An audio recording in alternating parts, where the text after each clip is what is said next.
உங்க இதயம் காதல கத்தி சொல்லும். பதிலுக்காக காத்திருக்கும்.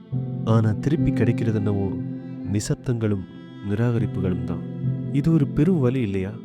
நீங்க முழுசா உங்களோட காதல குடுக்குறீங்க. ஆனா உங்களுக்கு பதிலா எதுவுமே கிடைக்கல.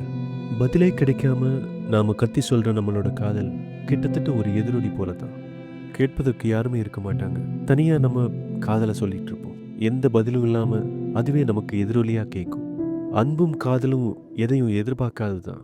திருப்பி கிடைக்காத காதலும் அன்பும் எப்போதுமே ஒரு வலியத்தான் கொடுக்கும். ஆனா உங்களுக்கு தெரியுமா? காதலும் அன்பும் திருப்பி கிடைக்காததுனால அதோட புனிதம் கெட்டுவிட போறதில்ல. அது அப்பவும் புனிதமா தான் இருக்கும். நீங்க கொடுக்கிற அன்பும் காதலும் எப்போதாவது ஒரு நாள் திருப்பி கிடைச்சே தீரும் அப்படிங்கிறத நம்புங்க நீங்க. எதிர்பார்த்து காத்து அதிலே தேங்கி கிடக்காம அடுத்த கட்டத்துக்கு உங்களை நீங்களே நகர்த்த பாருங்க.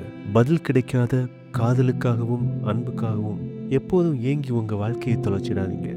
நான் சொன்ன மாதிரி எப்போதாவது அது திரும்பி வரும். அதுவரை காத்திருங்கள். ஒன்று மட்டும் எப்பவுமே ஞாபகத்தில் வச்சுக்கோங்க. நிராகரிக்கப்படும் காதலையும் அன்பையும் விட பதில் கிடைக்காத காதலும் அன்பும் எவ்வளவோ சிறந்தது. குட் நைட் பை யாரோ.